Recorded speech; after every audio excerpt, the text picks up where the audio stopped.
அதோட வாட்ஸ் பார்த்தீங்கன்னா 2000 வாட்ஸ் வரும். இதில் ஆப்ஷன்ஸ் என்னென்னா வந்து உங்களுக்கு ஆன் பண்ண உடனே மெனு கிளிக் பண்ணிங்கன்னா ப்ரெஷர் குக்கர், டீப் ஃப்ரை, கறி, ஷவுட்டு, சப்பாத்தி, தோசை, இட்லி, வீட் மில்க்குங்கிற ஆப்ஷன் இருக்குது. வாட்ஸை கூட வச்சுக்கலாம், குறைச்சும் வச்சுக்கலாம்.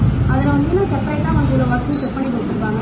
மற்றபடி பார்த்தீங்கன்னா உங்களுக்கு இதில் நீங்கள் கேஸ் ஸ்டவ் வைக்கிற மாதிரி விசில் கவுண்டர் வந்து 1 விசில், 2 விசில், 3 விசில் அது மாதிரி செட் பண்ணிக்கலாம். உங்களுக்கு கேஸ் ஸ்டவ் நம்மளாக கவுண்ட் எடுத்து நம்மளாக ஆஃப் பண்ணுற மாதிரி இருக்கும்.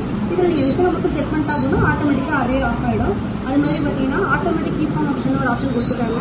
சாதம் வந்து மெயின் சுவிட்ச் ஆஃப் பண்ணாமல் இருந்தீங்கன்னா ஆட்டோமேட்டிக் சாதம் வந்து உங்களுக்கு 1 hour 2 hours உங்களுக்கு சாதம் ஹீட்டே இருக்கும்.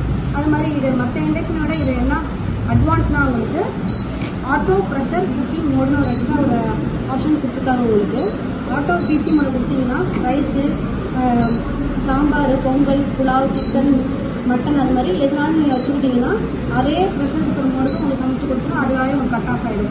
அது மாதிரி பார்த்தீங்கன்னா உங்களுக்கு இதை எல்லாமே சமைச்சு முடிச்சதுக்கப்புறம் இதை ஆஃப் பண்ணிவிட்டு உடனே வந்து நம்ம மெயின் சுவிட்ச் ஆஃப் பண்ணக்கூடாது.